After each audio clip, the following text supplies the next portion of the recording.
Detention centre, Borstal, and then numerous prison sentences, until finally culminating in the fact that I went to prison for life with a recommendation that I served 15 years. Which you did? Which I did, yeah. Okay. Now, what sort of crime did you commit to get you in prison so often? As a young person, you see, I really think it's about environment, where you are. Mm-hmm. And if you don't know anything else, the East End, if you weren't a footballer, you know, crime was the other option. Initially, I mean, it was just kid stuff, stealing lead off of roofs, yeah.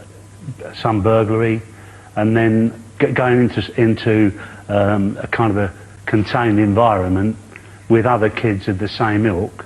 You picked up their ideas. Which were? Which were how to commit crime, how to steal cars, so on and so forth. So you went to stealing cars, yeah, and then? And then I went into safe blowing, yeah. And then I went into protection, and then long firm fraud and that kind of stuff. So you were really one of the Krays henchmen, you could say. No, I wasn't really. I've never been anybody's henchman. Yeah. I'm too much of a loner.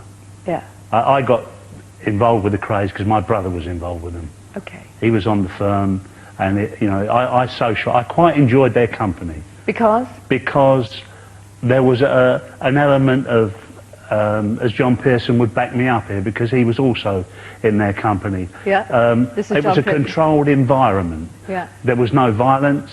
Oh, come people on. No, not in their company, not with their mother, John Pearson. Well, you mean when you were socialising with them, but you know these were violent men. Well, I knew they were violent men, but they were also highly sociable creatures. And very genuine. They were people who really knew, they knew Judy Garland, they knew George Raft, they knew a whole lot of... Now look, hold on, this is not a conversation about the Krays, but at the same time we do not want to glamorise them. This is a conversation about prison, and I really want to know... Well, there's one side to the Krays and there's another side to the Krays. Yes. There was the business side and there was the social side, and they were social animals. You call it business. Well, that was their business. But we would call it crime. You would call it whatever you call it. Violent crime. Yeah, we'd call it violent crime. Okay, yeah. They kill people. Not initially. What? Not initially. They kill people. Are you still involved in crime? No, I'm not. No. Okay. I've never been involved in crime for the last 30-odd years. 33 years to be. So we're looking at a life which is almost in two halves. Yeah, yes? It is, yes. You went in and out of jail. Yes. From a child onwards, yeah, you went... I did, yeah. And somehow none of these prison sentences... did any good. Why not? Well, I can use this analogy. Go on. The place where my learning centre was a place called the Lay Community. It was in Kidlington. It took me, and I went into a detention centre in Kidlington at the age of 17. Mm. It took me something like almost another 30-odd years to walk 5 miles, because the Lee Community and the detention centre in Kidlington are only 5 miles apart. So what are you saying to me? You're saying to me... What I'm saying to you is the detention centre could have done something for me. It taught me how to be strong, fit, to work, to get up in the morning, to be a disciplined animal. But they put me on a train. He is a disciplined animal. He's still got a life sentence, whether he likes it or not. That's why he's behaving. The person who murdered my son had 36 previous convictions. Well, I had the greatest sympathy. He was released from custody 14 days earlier. Had a father who had helped great train robbers to escape from prison. Yeah. And when I went in prison to see it after a 5-year fight, it looked me in the eyes, and its first words were, "Think how hard it'd be for me to get a job when I get out there." He never had the guts, like you, to say sorry to the person you murdered. You deprived of the right to live. Well, I didn't have a chance to say sorry to the person who died in my case. Hang on, just one last bit, I'll shut up. Yeah. When people came to visit you, the same as today, there's 32 charities to help you. There was none to help us, so I helped start that. You can read about it. I had no charities helping me. You got 32. No, I'm sorry. There, they roll their cap at a lot. No, I had nobody. And What turned me around Let me was just say something. Let's put things right. If you both talk simultaneously, we can't Yeah, hear I it. You're understand. right, you're right. So And I'll shall we give let you Bill manners. just finish I will your give point? You manners. I'll Yeah. You've got Okay, a and I'll newspaper do so. here which has pictures of your dead son. Your son was murdered. Right. Age 17. 17. In April, his mate had died of a brain cancer. And him and Yes. that boy's brother went to book holiday. They stood at a bus stop and attacked by a group of 12 at Waltham Abbey, a nice little posh district. And you met the person who killed your I son. met it in prison. And Right. its first words, I went in there. You're talking I'm about him as it, 6'6". are you? You're calling Pardon? him it. I'm not going to tell you his name, but I'll tell you my son, John Michael Dennison. Right. Because unlike the BBC, they have plays, films, documentaries, they have everything about the murderer. But if you pull them at a cocktail party, say, hang on, name the victim, they've had it. I hear what you're saying, that crime is regarded as entertainment, you're telling me, and that you and your family have really not had justice, even though the man was in jail. How long was he in jail? He's still in jail, as Okay. far as I know. I'm hoping. I've got my fingers crossed. He Is he got gonna- a life sentence, and the Home Office told me he's got to do at least 15 years, which means he'll be there till next year. Right. The people who I had to see before I was allowed in prison told me that. Now, that What do you want to happen to him? What do you feel would be life just? should mean life. He had 36 previous chances Yes. to earn what's called a life sentence. So you're Same saying that as Chris should not be out now? 36 previous, tough luck. You've earned the right to be in there. Well, does anybody I would share this agree view? with What do we think? Can I- Yes, go on, John, yes. You see, I have to tell you, ladies and gentlemen, that there are 45 organisations to help the criminal and his family. Even more, I think. No, there are 45 officially, right? There is a prisoner's handbook and they're printed in it, and I have a copy Now, of it. stop for a second. Now, there are we two. want... Yeah, well, let me tell no, you, there are two no, for, hold on. for the victim. Wait a minute. We want, don't we? We want criminals to stop committing crimes. Yes. What you've been hearing is that Chris has been in and out of jail, didn't do any good. So if there are organisations designed to stop criminals committing crime, isn't that good? No. Why It not? doesn't work. Ah, well, that's a Right. different argument. Yes. Yeah, so. Well, I'll disagree to a certain extent. I've been in prison. I've done a forced stretch, you know, for safe blowing. And prison, I can honestly say, and I must be the only crank in the country that can honestly say it done me good. I'm not proud of what I've done. I'm very sorry for the things I've done. But I had a hard upbringing. I was fetched up in Dock Street, east of Sunderland, which is very, very hard. You either stole or starved. If you didn't steal, you starved, you know. And eventually, when World War II broke out, I ended up in an orphanage from 8-year-old to 16. This man is explaining exactly what I'm saying. He's conditioned by his environment. And this is exactly what he's saying. Well, what we know, don't we, is that some people can withstand these influences. Some Yes, people they can withstand... and other people can't. And other people can't. So you had a tough childhood. So I had a tough time. So what happens is you get Yeah. on a treadmill, you know, like a hamster, and you seem to go on and on and on from one institution to another. In my particular case, you know, I think it was hunger in a lot of cases and poverty, but I can't make that as an excuse. But I went to prison, and when I went to prison, it done me a world of good in one respect, because I went to Durham prison and I got sent to Kirkham Open prison. Now, I couldn't read and write till I was 21. I've got every qualification. I'm dyslexic, backward, mentally deficient, illiterate. I've got everything going for me. That's why I'm a chairman of a football club. So what happened is, I went down, there's a lot of people, I'm talking about influential people, I'm talking about solicitors, barristers, doctors in these open prisons. We all, you know, step off the line. And I made advantage of it. I listened to a lot, and I went to the library, and I learned quite a lot. I learned to read and write. And I'll honestly say it done me the world of good, but I made use of it. I want to ask you this. Why did you learn to read and write? What gave you the impetus? What made you decide that you were going to change? Well, the thing is, you see, when you're outside, your mind's confused, and you're running about with teams and one thing and another. But eventually you get there and your brain settles down, so it gives you the opportunity to do it, really. So it gave me the opportunity. How old were you when you decided to learn to read and write? Well, I couldn't read and write when I was 21, so I'd have been about 24, 25, and I went in there, and I went to night classes, and I learned a bit about environment, this and that, and you had people come in, like, you had current affairs and various other things, and I took advantage of the situation. So really, I can honestly put my hand on my heart and say it was good for me. Like, if I was starting my life again, I'm not saying I would want to do the things I've done. I'm very sorry about the things I've done, you know. I'm what you call, I would say, rehabilitated, or whatever you want to call it, So you tell know? me what you do now. Well, now I own a huge company. I've just sold one part out for £41 million. I had Direct Worktops, which was the biggest kitchen worktop manufacturer. I'm in shipping, warehousing, manufacture chipboard, I have a football club, and I'm a multi-millionaire now. Gosh.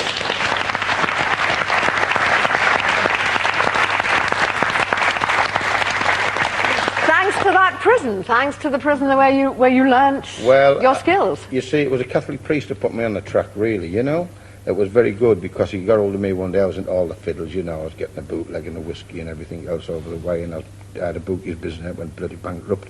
But he turned around and he said to me, he said, why don't you go into business, you know? He says, you know, he said, give it a go. He says, your brain's always alert. You're all into all the fiddles. You'd never get caught. I said, I don't think you're any good at business. He said, well, you're not good at bloody crime, otherwise you wouldn't be in here. And that's how it all started, you know? Isn't it interesting?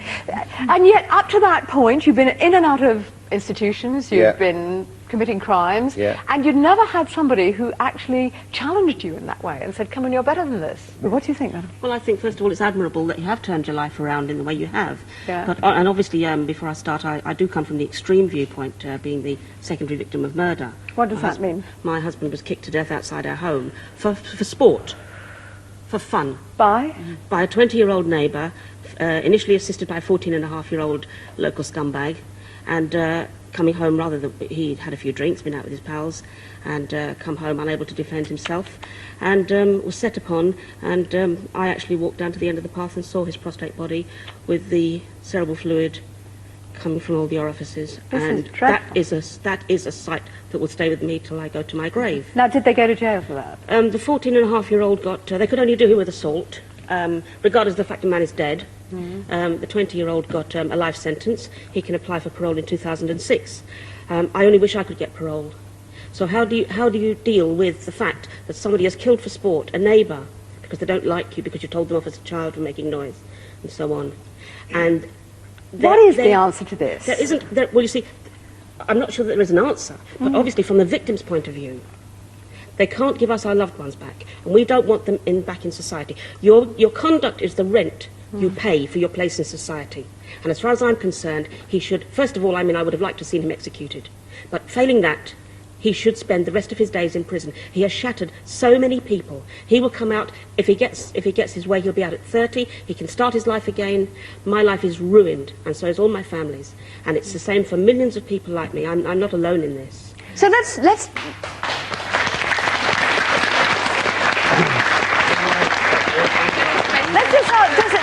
does anybody disagree with that? Does anybody think that actually life should not mean life? Right, yes. I don't think that life should mean life in every case. There are certain examples, and nobody can take away give you back what you've lost. It's horrendous, absolutely horrendous. I will read it. But there are examples of cases where people have got involved in situations that happen like that, where it's a spouse or it's a woman that's finally stabbed her husband. It's something that happens because of alcohol, but it's not somebody who shows a propensity to murder. The vast majority of our life sentence prisoners are released, and they have the lowest reconviction rate of any group of prisoners, and it is right that the vast majority of them should be released. But there are a small proportion, and Myra Hindley is one, for whom life must mean exactly what it says. Now, why do you make that distinction? I make that distinction, forgetting who the case is about, no matter who actually committed the murder. I work on this premise. We're all capable of that sudden moment of madness, that loss of self-control that leads so many... Yes, we are. We're all capable of being driven over the... We are all capable of being driven over the edge. Everybody is. No, listen to me. Let me know a little bit about you. My name is Mark Leach. I'm the Chief Executive of the National Association of Ex-Offenders. And you've been one in jail? One of the charities. Yes, I have. Yes, I have. Absolutely. And quite right, too, because what we would... Hold, Bill. Hold. Let's just hear from him. Yes.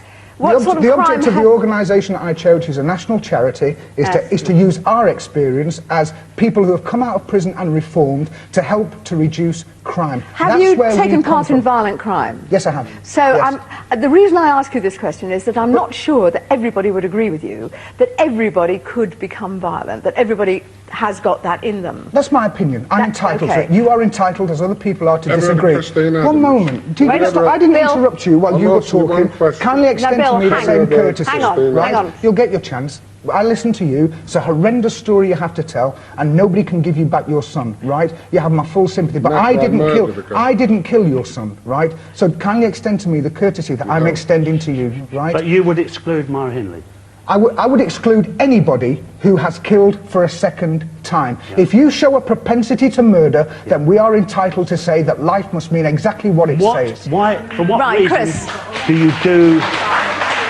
On what premise does your charity or your organisation work? It works on the basis that it's full of people who have successfully removed themselves from environments like you were kind of lost in, But and can which I- cost you 15 years What- of your life. Let me ask you, what makes the difference? Bill, hold on. Because this is important. Look, I'll tell you why it's important. Because Esther, I'm not ignorant. no, I understand that. What I'm simply saying to you is, if we can cut crime, if we can find effective ways of preventing people killing and Have you robbing. heard what I said for 14 years? Certainly I have. But what I want to do is just ask this gentleman here, how many times have you been in jail? I've lost count of how many times I was in jail, but it was a 20-year period. Okay, what made the difference? A place called Grendon Underwood. Why did it make the difference? Because it's the only prison we have in this country which has a therapeutic approach. Does that Now, mean soft? It doesn't mean soft. What it means is it works. It takes some of the most difficult, dangerous, violent people our system has to offer, Esther, Yeah. and it turns them around. How? It has a reconviction rate as low as 7%. How? And whilst we can't give that lady there or this man here back their loved ones, what Yeah. we can do is have a duty to kind of prevent anybody else going through the horror, the misery, and the life sentence that they actually have All to right, go how through. does it do it? How does Grendon do this? Grendon does it. It requires a motivation on behalf of the individual prisoner, first of all, to actually want to change your life. It means that you go back and you understand, because often you can get on like a railroad. Often the day that you get nicked, at the end of the day, you've been on a railroad where you could have turned off at many different points, But but for a didn't. variety of reasons you never saw it. Yeah. And it's about recognising how you can spot those turn-offs, and long before you ever cause damage to somebody else. So this is... I was in Grendon. Right, did it work for you? I was never in Grendon. I go right. there regular now Okay. to speak to the men and what have you. Do you think it works? I think Grendon works up to a point. Now, Yeah. what Grendon does is Should takes we have people more? into a group Yes. setting, Yeah. and it's confrontation.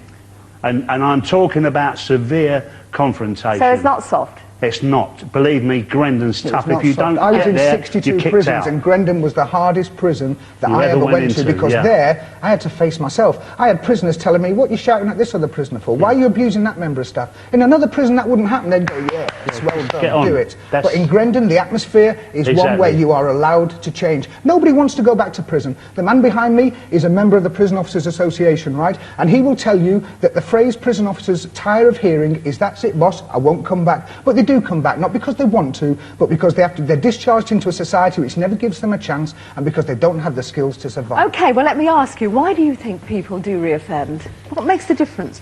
I think there are several reasons, Esther, Yeah. and in my capacity as representing prison officers as a Yes. trade unionist, is the facilities which are in prison due to various reasons are being reduced constantly. What do you mean, television sets? No, I mean the ability of prison staff to interact with prisoners in the way they should do, to influence them and to try and help them rehabilitate. Yeah. The regimes which are in prisons at the moment should be expanded greatly so that we're actually being able But you to see, help that them sounds get like out. softer. That sounds like turning them into holiday camps. No, what I'm No, talking it doesn't, about... Esther. What No, it's all doing- right, Chris. What it's doing, it's in situations that it can't control, it legalises. It says we cannot control the drug situation. So to a degree we'll recognise it, but really we haven't got a problem. But we don't want that, do we? Well, we don't really want that. No. And the only way to deal is to chuck a man in prison, is to chuck him into a human warehouse and leave him there and let him sort himself out, maybe. And the greater thing is maybe. They've got drug wings. The amount of money, believe me, that is poured into prisons now, as this offer... Have you got a drug project in your prison at this present time? Well, I'm actually an ex-prison officer who's now full-time. But they are all these drug projects that There are are coming drug to... Are you and against millions them? upon... Pun? Are you against them? To some degree, yes. Because... Because, no, Carol, I why have not? a reason. I'm for them, but what I'm against is that I believe you have to know that people are genuine. There comes a time in people's lives that they really desire to change. Now, I've been around the prisons on a regular basis. This started off a good few years ago with Bridges of America. What's that? An organisation in Orlando that worked within the prisons of America, actually dealing with major addiction problems. I see, so we're talking now about drugs. Right, and they came... Where do you disagree? I disagree because I've just finished doing a book which is about young girls, specifically about young girls between the ages of 13 and 21 who've got in some way crossed the line between legality and illegality. And as you probably know, I'm an actress and this is not my expertise, but I have been astounded going in and out of prisons and talking with young girls on the streets, prostitutes, girls who've been abused. The time and time again that it comes back to an addiction, a young guy who's given them a drug, they've got themselves pregnant. The guy might be the addiction. You understand? I wonder whether, let me just talk... But very briefly, can I just answer Well, this hold question? on a moment, because we just picked up a point here about women, and I want to talk to Cynthia Pay, because you were in Holloway, not for long. Only done 4 months. Okay. For a disorderly house. For a disorderly house. Now, but you obviously met the women inside Holloway. Yes. Did you feel that they were hardened criminals of the kind we've heard? In Holloway, where I was, they were mainly junkies. So it was all drugs there. So and the my same 4 in most months was prisons, very There's a lot long. of drugs in Holloway. There's a lot of drugs in Holloway. And so there was only 2 murderesses there the whole 4 months. They were the only ones I could talk to. All the others were on drugs and in the hospital. Oh no, there are astounding stories to hear from the girls in Holloway, but it's true that, and of course they have to be cleaned up when they first come in. The first thing they do well, I was is in they the send them hospital down. wing and they were all on they send them withdrawal down to clean them up. Well, what other coming crimes? in and out of the prisons? What other crimes are we talking about, Cynthia? What other crimes brought women into Holloway? Well, mainly alcoholics, people that drink too much. Shoplifting. Shoplifting. You could talk to those. But the people... But you did... There were some murderers in there. Yes, there were 2 murderesses. I could hold an intelligent conversation with them, but I couldn't with the girls. Not Why? What made the on difference? withdrawal drugs. What made the difference? Well, you know, the girls that were on withdrawals, the drugs, they were just, you know, they weren't coherent. They were just talking a load of rubbish. So Prostitution for drugs, drugs for prostitution. I was in a room with 8 girls. It wasn't much bigger than this platform. 8 girls in a room. How long ago was this? 1980. Right, so we're talking 20 years ago. The reality of drugs in prison today is that the prison service hasn't turned it around completely, but it's got a firm grip of it, and it's just introduced a brand new drug strategy, £75 million, and there's been no firmer kind of critic of the prison service's ability not to get hold of drugs than me. And I'm saying that the drug strategy they brought in now, where all prisoners are urine tested frequently and are disciplined, and we have the strategy in place not just to discipline them but to actually treat it, and we have drug treatment and testing orders coming in soon. Okay, they've got a grip. We are beginning to turn the corner. There's no question this is an important topic, but what I want to do is to ask people whether prison changes people. You need to look at the prison situation. Murderers and people like that are and gangsters and robbers are such a small minority of maybe 4 or 5%. We're looking, we're looking at the greater majority in prison. Right, Francis is from the Howard League for Penal Reform. Tell me. I'm one of those dreadful organisations that apparently helps prisoners, but actually the point of my organisation is to try and reduce the likelihood that people will commit further crimes. Now, I want to put it into some kind of context. There are 65,000 men, women and children in prison in England and Wales today. And going up to 85. Can I just ask a question? What do you mean children? 15-year-olds. And they're in prison. Yeah. In prisons. Okay. Now, you were talking about reconviction and how effective prison is. Now, prison is, first of all, extremely expensive. It costs between £300, £400, £500 a week to keep somebody in prison. So it's a lot of money. Now, effectiveness, for young people, it's up to 90% of them who'll be reconvicted on release. Now, 90% failure rate, I think, is pretty devastating. It is. It goes down to about 60% for adult men and down further for women. Because And women is this don't commit more because crimes. people become less criminal as they get older, that it's a testosterone hormone thing? Well, it's mostly testosterone, because of course there are 65,000 people, but there are only 3,000 women, so the rest are men. So it's a testosterone issue. I mean, if we really want to reduce crime, perhaps we should make men more like women. But too difficult. That's not my organisation's policy. You both kind of let out squeals when I mentioned the drug problems in prison and the drug wings. Now, what I'm saying, where they fall down, because I was there in several prisons and saw this, people just went to get there for a squeeze. They went there to get off of the wing, to do whatever. Many of them were not genuine. Now, Chris, I've worked in long-term rehabilitation. I'm going to ask you to move on from here, because, all right, we've tackled the drugs problem, but what we're really talking about here is how to make prisons more effective, whether we can. What were you going to say? I was just going to say, what the lady was saying here, with the crime rate being so high for young offenders, do you think it's because the young offenders, when they're actually prosecuted, prosecuted, they're not prosecuted high enough. The punishment level's not tough enough on them. Well, they get cautions and they get fines, but they don't. You know, we found we did a survey of young people in prison. We looked at and talked to almost all the juveniles across the prison system. There are about 2,000 juveniles in prison. Many of them were there for first offences. We found the violence level inside the prisons extraordinarily high. We found self-mutilation. These children who were hurting themselves, they were swallowing batteries, they're slashing at themselves, they're trying to hang themselves. 3 15-year-old boys have hanged themselves in prisons in the last few years. These are children who can't read and write, who are cut off from their families, who are very challenging. Their behaviour is difficult. They often have committed difficult and challenging crimes. What do we do with them, Francis? Well, what we don't do is put them into prison. Now, what we do is treat them as individuals. Let me give you an analogy. My car goes wrong. Yeah. I take it to a garage, and the chap says, right, I'm going to solve this problem, I'm going to change all the tyres. Now, you come along with your car, and the same thing happens. This is what's happening in the criminal justice system. We're always saying to people, the answer is send them to prison, and clearly it's not. You can't do the same thing to everybody. You have to treat them as individuals. I'm not saying that people don't deserve a second chance, because they do, but you could almost say that murder is a different thing. If someone murders someone, it's completely different thing. We're talking about petty crimes. Yeah, but if they always do what they've always done, Chris, they're always going to get what they've always got. Hold on. And if you, as society, always do what you've always done, you are always going to get what you've always got. Excuse me, young man. Excuse me. There's someone here. Now, you can tell me what it's like to go into prison as a young person. How old were you when you went in? I was 20 years old. Right. And you went in for? Drug offences. Right. Possession with intent of cannabis. How much did you possess? 3 ounces. And what was the sentence? 9 months, but I did 4.5. Right. 4.5 months in jail. Mm-hmm. Too little, too light? What was it like? I don't know, I found it very, well, to start off with, I thought it was sort of all right. And then, people started coming up to you, taking your phone cards, you go back to your cell. Your tobacco would be stolen. In the end, I just found it sort of quite a frightening sort of place to be. People, melting razor blades into toothbrushes, things like that. In the end, I was just... What do you mean melting razor blades into toothbrushes? Just to, cut people up and stuff. To cut people up? Yeah. You saw a lot of violence in jail? Yeah, a lot, yeah.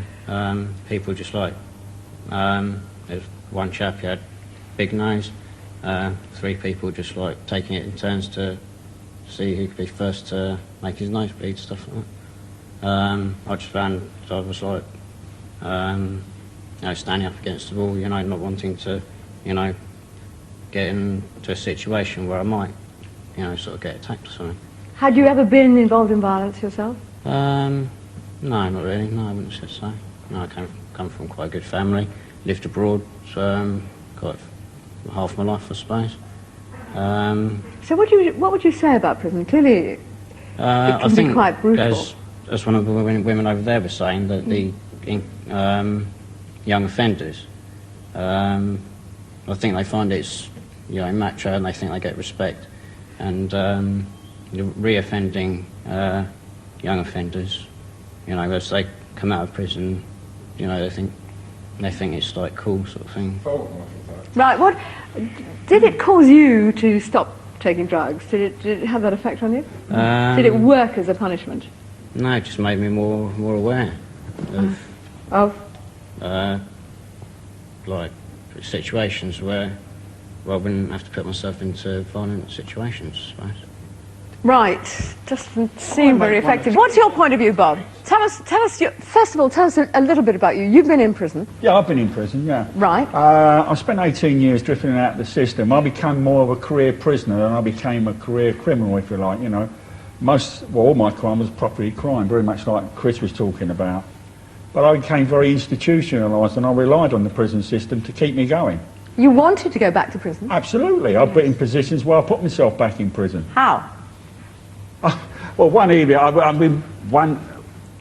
was out, I was drinking drugs and all the other issues, and education was abnormal and the rest of that. But I remember one January, I was spending the night in a public loo, And I thought, prison's got to be better than this. So I went and broke into some offices, phoned up the local police and said there's a there's a burglar in here. But see, you had to think about your street cred when you went back to Wandsworth, and it always looks better if you got caught trying to escape. So what I'd done, I jumped over this fence when they turned up and I started running. Now I'm about 22 and I'm flying, but unfortunately the first officer on the scene is about my age now and about my physical condition, so I'm losing him.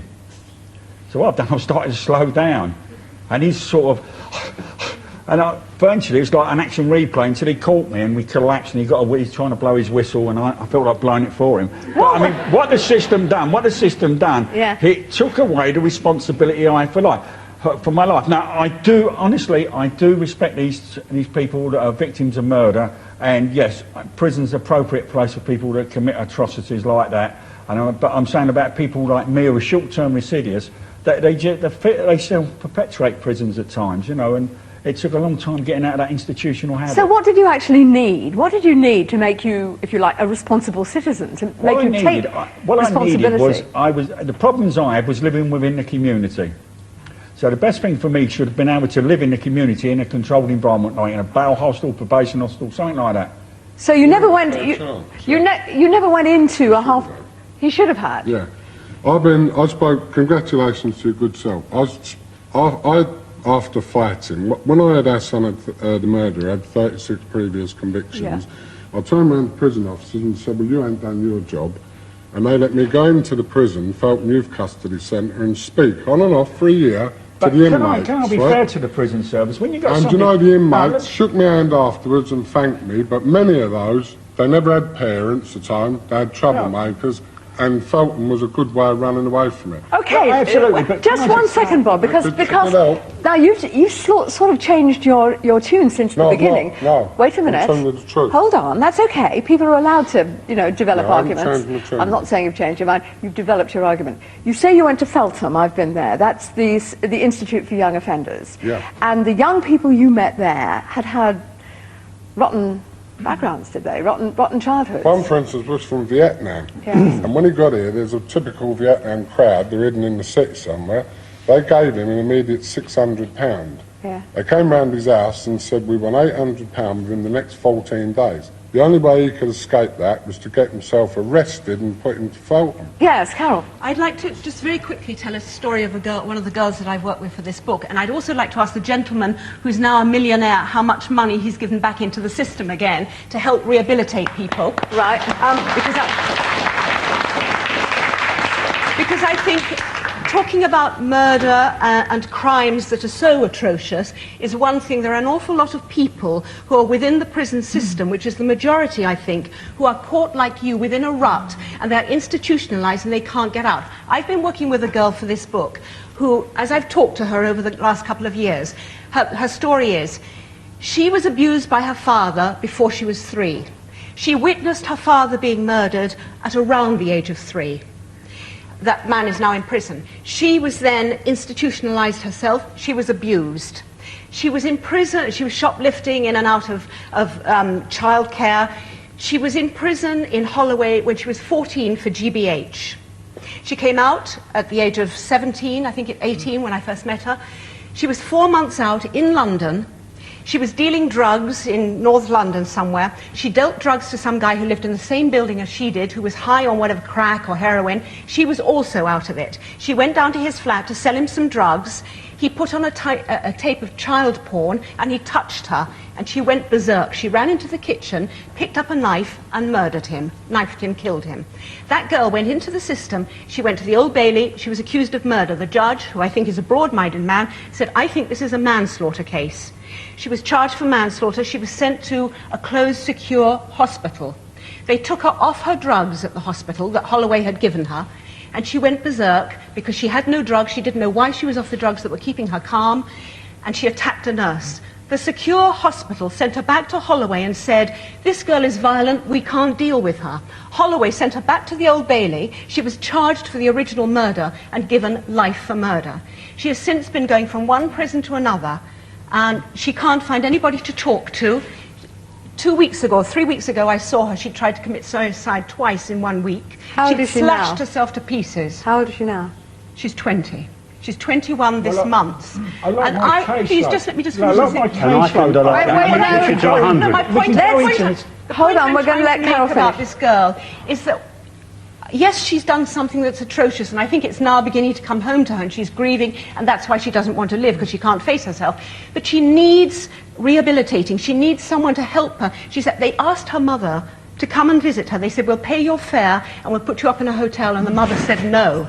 So I went in to see her. All right, And what are we going to do? What are we going to do? I mean, that girl doesn't need to be in prison. She needs to be she needs to be rehabilitated. She Let's needs unpack psychiatric that. help. She needs to be in prison if she's dangerous. Now, at the moment, she needs to be kept out of society. Indeed, I think that she can't be in a situation where she should harm people. That's but right. She needs to be. She will harm herself anyway. I have a young friend who just died in Broadmoor. She's harming herself because she's 23 got no years one of to age. listen to. So, what does she need? Do you know her? She needs a voice. She needs an ear. She needs a She's got you. self-esteem.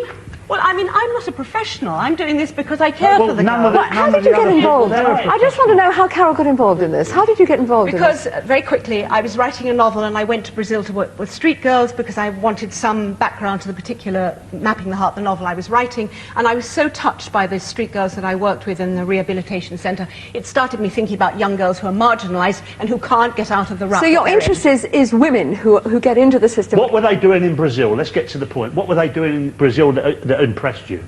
The street girls? No, well, that's a different situation No, altogether. that wasn't what she was saying, Chris. Now, hold on. Let's go back to this girl that you described. Yes.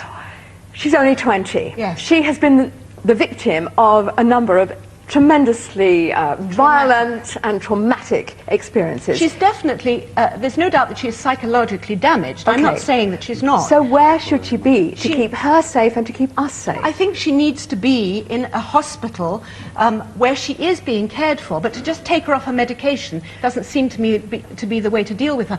It seems But to me prison is not working for her. No, I don't believe so. And Right. yet, when I've talked to her about going out, she says, all I know, this is my life, institutions, and I feel safer here than outside. Do we have anything? Do other nations have anything that could, Francis, look after someone like that?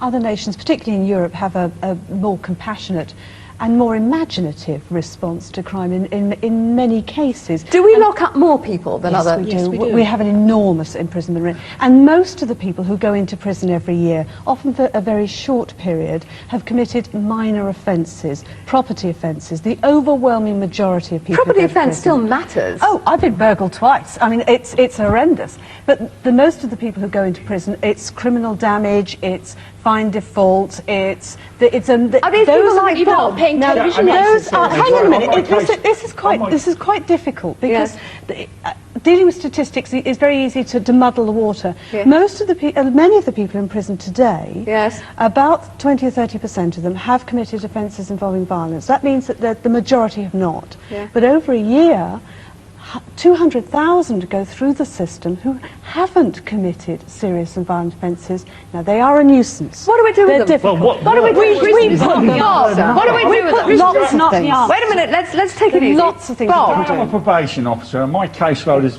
just as you explained. You know, kids that have had a bad start in life, but there's plenty of probation programs we're working with. There's plenty of good work going on. That's right. That never gets shown because, unfortunately, there's There's an some in this obsession with society prison. have a There's an lynch mob obsession with it. mentality. If somebody don't, I mean, the press don't help when they say he walked out of court on a probation order. That isn't a punishment in itself. That is quite a severe punishment. It is. And you know, the programs we work with them. And if it works... Oh, no, lots of people want to take part. Yes, madam. Well, I believe I have a few ideas on all of this. One, that I'm George Reynolds' wife, so I live with... You live with that ex-offender. wicked prisoner over there, ex-prisoner. Yeah, so George has certainly fought very hard for everything he's got in life and had to fight hard.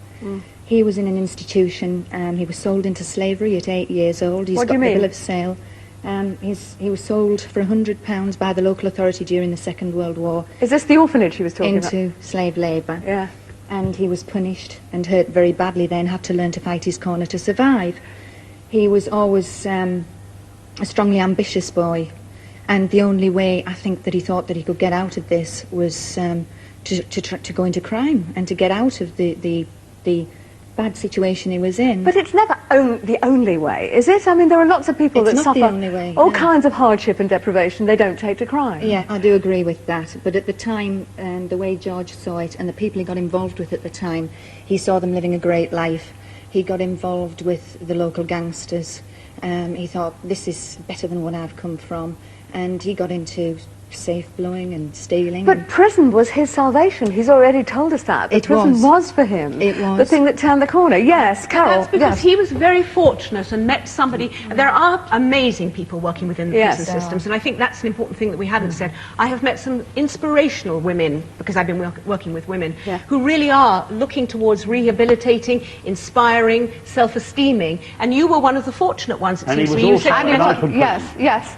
Right. The question I'd like to ask, Go on, then. wanted to ask me a question, Yes. how much I've put back into society. Would you Yes. please put the question over to me? I just wondered. She did. I just wondered. Forgive me for asking, because you said you've made so many millions, and I That's just right. wondered whether or not you've actually given any of that money because you learnt to read and write in prison. Well, do you know, I was hoping somebody was going to ask me that question. You've made my day. I'll tell you why. First of all, I've just built a community centre for some children, which I didn't want any advertising for. I kept it confidentially. I've done that in Whitney Weir. Your secret is safe with us. Well, it's out now. Yeah. But I've done this. I didn't give it no advertising or nothing. For a school that only had 40 children, used to have 80. I put £150,000 into that. I also, when I had a fire, my employees, which everybody read in the national papers, I paid off all the mortgages.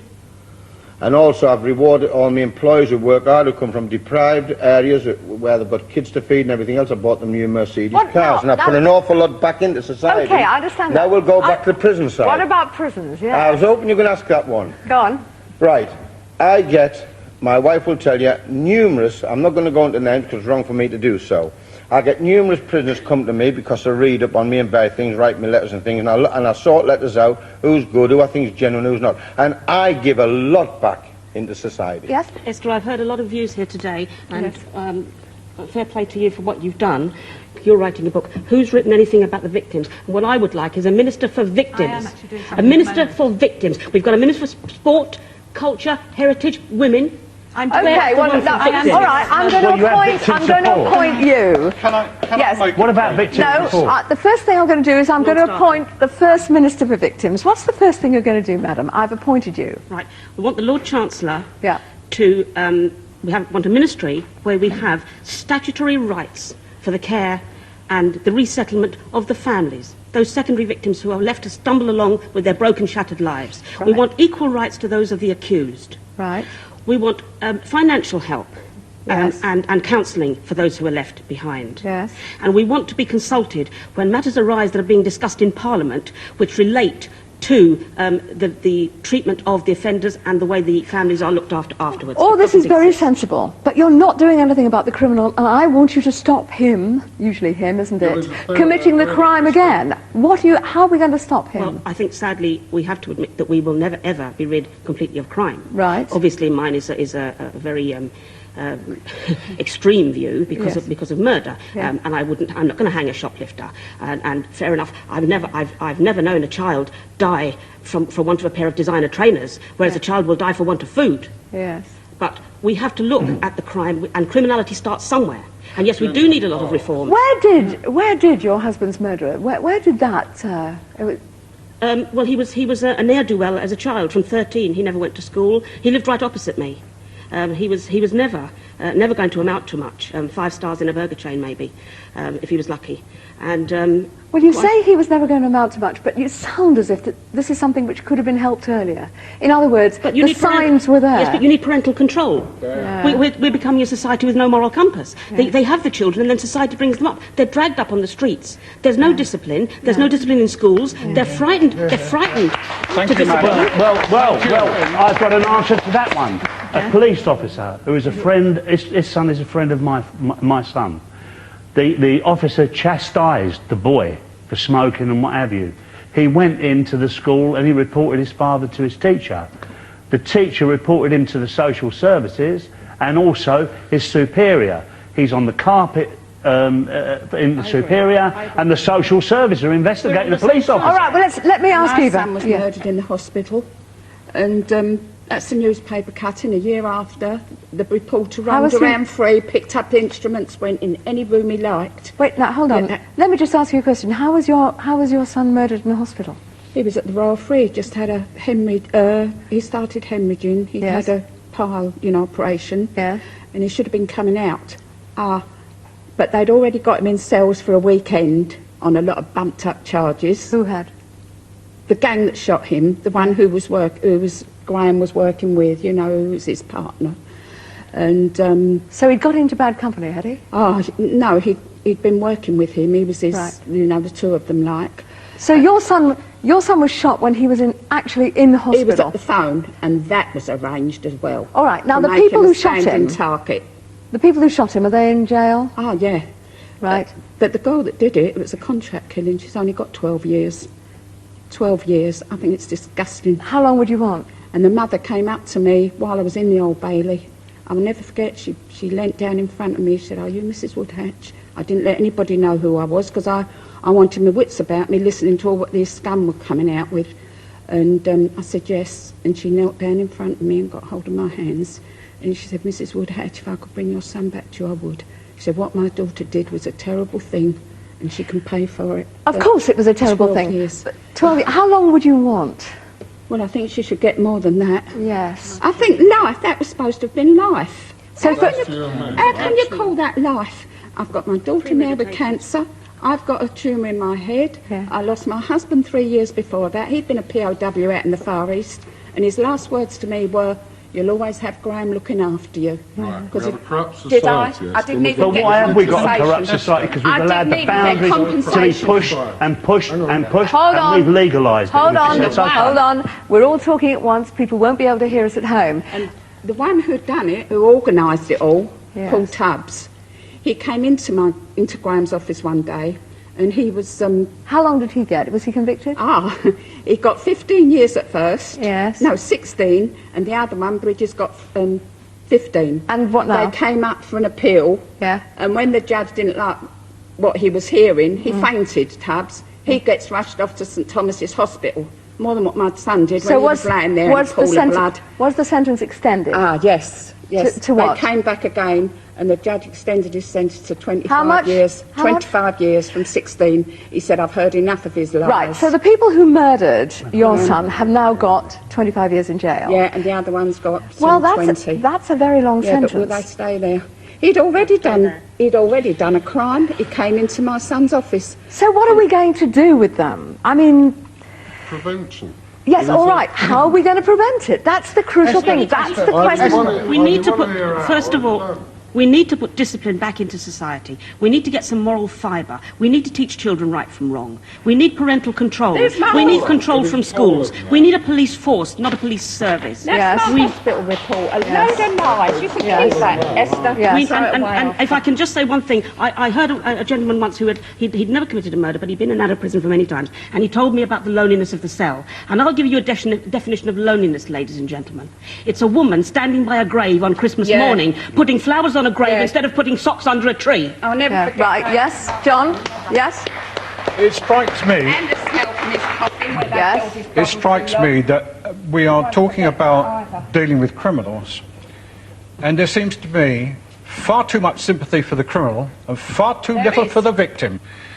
The judicial system that we have today is far, far too liberal. We have a stupid situation. Let me quote you a case, ladies and gentlemen. Clive Barwell. He committed a horrendous, vicious, armed robbery and was sentenced to jail for 16 years. Clive Barwell was a model prisoner and he served 7.5. He was sent out on day release. He abducted a woman, raped her, and then, having arrested him and got him into court, they then discovered that he'd got a further 16 of these crimes. 16 that of can't them. be true. But it is true. It can't be true. It is true. Nobody, Clive Barwells are there? We're not talking Esther, about that few can't and be far true. between.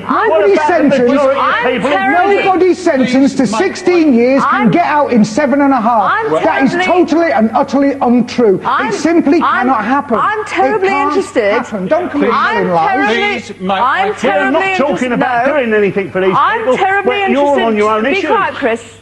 Please. I am terribly interested.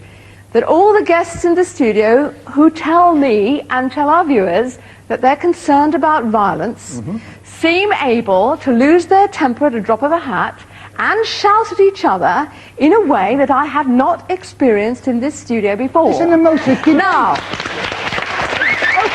Hold on. No, come on, hold on. No, hold wait, on. You can't stop. get away Be with quiet, that. please. You Be can't quiet. get A bit away of with courtesy, that. please. A bit of courtesy. Now, the one thing that seems clear in this conversation is that if we are going to deal with violence in society, we have to deal with our own violence. That we're actually not going to help anything by discussing this as if all criminals were the same, all crimes were murder, and by making speeches which are, John, which are rabble-rousing. No. And what you are trying to do in this studio is raise the temperature, raise the heat, and what we're not going to do is to find a solution to one of the most complex questions you can ever put in society, which is, if you take someone who may or may not have had a very tough life, who ends up someone who breaks the law, who does all these things that we as society abhor, who may even kill people. We do not in this society hang people anymore. We try and rehabilitate people. So what we're asking in this program is prison effective? And if it's not effective, how can we make it more effective? Bob? I've just come back from America looking at prisons out there, Esther, and in California they actually spend more on the prison system than they do on the education system. Do we want to go down that road, or should we start educating the public as a large, taking the heat out of debate? Let's have a sensible debate about this. I really feel for the victims of murder and violent crime. Believe me, I do. And I believe the perpetrators of them crimes should go to prison. Prison's appropriate. But let's look at the vast majority of people that are in prison that could be dealt with in the community. That way we will have a lot more money freed up to do other things. So have your Minister of Victims. But the money's been taken up because some elements of this society adopt a lynch mob attitude. And that's what I don't want in this studio. But this is what I want. John, a lynch mob attitude in this studio is not going to help. That is not what I want. Maybe we can't inch this discussion forward very far, but we can a little bit. Cynthia, those women that you saw in Holloway, these inadequates, if you like, forgive me talking about them in that sense, people who had drug addictions, alcohol addiction, so on. How could we have treated them differently? How could we have prevented them getting into the prison system? Well, a lot of them didn't have a job to go to when they got out, for starters.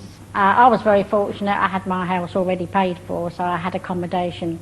And a lot of them didn't have a job to go out to. They were left, I forget now what they paid us when they left prison, I think about £4 or £5. Well, what could they do with that? So naturally they all went back on crime. And I don't think, well, in Holloway, in my experience, I didn't feel it was hard enough to stop anybody, not in Holloway. I know some other prisons are harder, but I felt... You want a tougher regime, do you? Pardon? Tougher regime? Yeah, I felt it... But more it wouldn't have stopped me. If I'd been a real criminal, I don't look Yes. upon myself as a real criminal, but if I'd been a real crook, I don't think Holloway would have stopped me. Okay, Chris, all right. For me, time. Yes? Time was of the essence for me. Yeah? It was about... I will bring this man's name into this because I think he's quite important in the way we view people. Nelson Mandela was a terrorist. He was a man who wasn't short of killing people to reach his goals. But locked away for long enough, just the same as I was, I went in. I couldn't go out. And as I went in, I faced everything that I ever did. And the people I sinned against more than anybody else was my own. The people that love me, they're the people that I really destroyed. I wouldn't let anybody near me. And this man's nodding his head, the chap who's done well, because he knows when you've come up through certain environments, you don't trust anybody. It's trust yourself. I didn't even trust the Krays. I trusted them to a degree that I went along to a party, thought it was safe, and a murder happened. And I spent 15 years for something that they did. Not that I did, not a thing that I'd have done. If I'd have done it, Esther, I'd have been more professional. But at the same time... But anyway, I spent my 15 years in prison. Yeah. I went in and I found everything. My prejudices, my anger, my hatred, my bitterness, and I couldn't live with it anymore. and I found something so great that I went out and not only changed my life, but a lot of other people's lives. And okay, I've seen things that work. Prisons. Prisons can be places of rehabilitation. When you put two groups of people that really want to work together, want to work for improvements. I worked at a long-term community. I went and stood before judges and pleaded with the judge at the Old Bailey and Southwark Crown Court and the Middlesex Sessions, please give this person a chance. They didn't know I was Chris Lambrianou, ex-Kray firm or anything. I was just a man pleading on behalf of somebody else. And was it worth it? Was it worth it? It was worth it because they, instead of going to prison for 10 years for a robbery or something else, they went along and they really did what I did in a very short space of time. They found people they could trust. They were put into voluntary work. They were searched, really, really searched. And if they had no metal in them, they scarpered down the drive and they went back in front of a judge who reserved the case to himself, and they went to a prison, and that was the way they Okay, I'm afraid we've run out of time. I'm terribly sorry, but at least we've asked a lot of questions, and at least we've heard a lot of voices that perhaps don't always get heard, particularly the voices of the victims and the victims' families. So if, at the end of this debate, we've come up with a few ideas which are new to you at home, then I must thank everybody here for having contributed them. Thank you for joining us. Until next time, from everyone here, goodbye.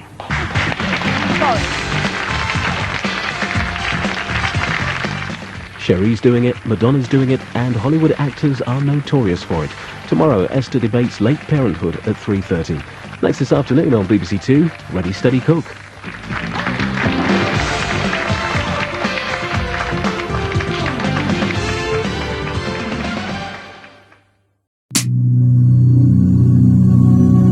Thank you for watching. If you enjoyed the video, please join our Facebook group. It's called Krays Crime Lords of London. We're a friendly, moderated group with over 1,000 Kray and other celebrated gangster videos available for view. There's also thousands of images in the photos sections. The link for the group is in the YouTube description section. I hope we see you